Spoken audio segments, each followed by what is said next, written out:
Tiger NTR ప్రస్తుతం Prashanth Neel direction లో dragon cinema చేస్తున్నాడు. ఇప్పటికే dragon first schedule shooting complete అయినట్లుగా మేకర్స్ అఫీషియల్ అనౌన్స్మెంట్ చేశారు. ఇకపోతే బాలీవుడ్ లో ఎన్టీఆర్ నటిస్తున్న ఫస్ట్ మూవీ వార్ 2 ఈ సినిమా షూటింగ్ కూడా పూర్తయింది. త్వరలోనే రిలీజ్ కూడా కానుంది. వార్ 2 లో బాలీవుడ్ హ్యాండ్సమ్ హీరో హృతిక్ రోషన్ తో ఎన్టీఆర్ కలిసి నటిస్తూ ఉండడంతో ఈ సినిమాపై అంచనాలు పెరిగిపోయాయి. ఇలా త్రిబుల్ ఆర్ తర్వాత అన్ని పాన్ ఇండియా సినిమాలే చేస్తున్న ఎన్టీఆర్ కు సంబంధించిన ఓ వార్త నెట్టింట్లో తెగ హల్చల్ చేస్తోంది. తన కెరియర్ లో ఇప్పటి వరకు చేయని ఓ బయోపిక్ పాత్రలో ఎన్టీఆర్ కనిపించనున్నట్లు తెలుస్తోంది. భారతీయ సినిమా పితామహుడు దాదాసాహెబ్ ఫాల్కే పాత్రలోనే ఎన్టీఆర్ కనిపించనున్నట్లు బాలీవుడ్ మీడియాలో వార్తలు వస్తున్నాయి. ఇప్పుడు ఈ విషయం అటు బాలీవుడ్ లోనూ ఇటు టాలీవుడ్ లోనూ హాట్ టాపిక్ గా మారింది.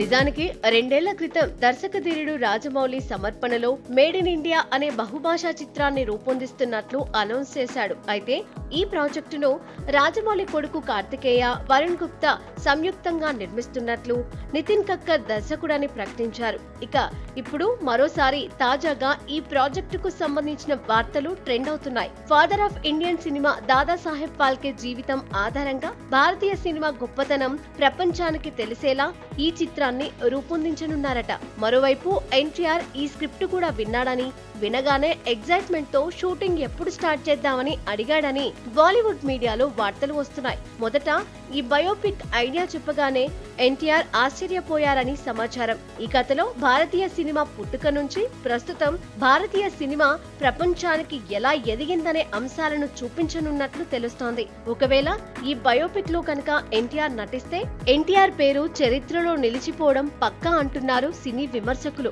మరోవైపు దాదాసాహెబ్ ఫాల్కే బయోపిక్ లో ఎన్టీఆర్ నటించనున్నాడనే విషయంపై మూవీ లవర్స్ తమదైన స్టైలులో కామెంట్స్ చేస్తున్నారు. ఇండియన్ ఫిల్మ్ ఇండస్ట్రీ డెవలప్మెంట్ కోసం తాపత్రయపడ్డ దాదాసాహెబ్ ఫాల్కే పాత్రకు ఎన్టీఆర్ జీవం పోస్తాడంటున్నారు. ఇక అన్ని అనుకున్నట్లు జరిగి ఈ బయోపిక్ కార్యరూపం దాల్చితే ఎన్టీఆర్ కెరియర్ లో ఈ సినిమా మరుపురాని మైలురాయిగా నిలువనుంది.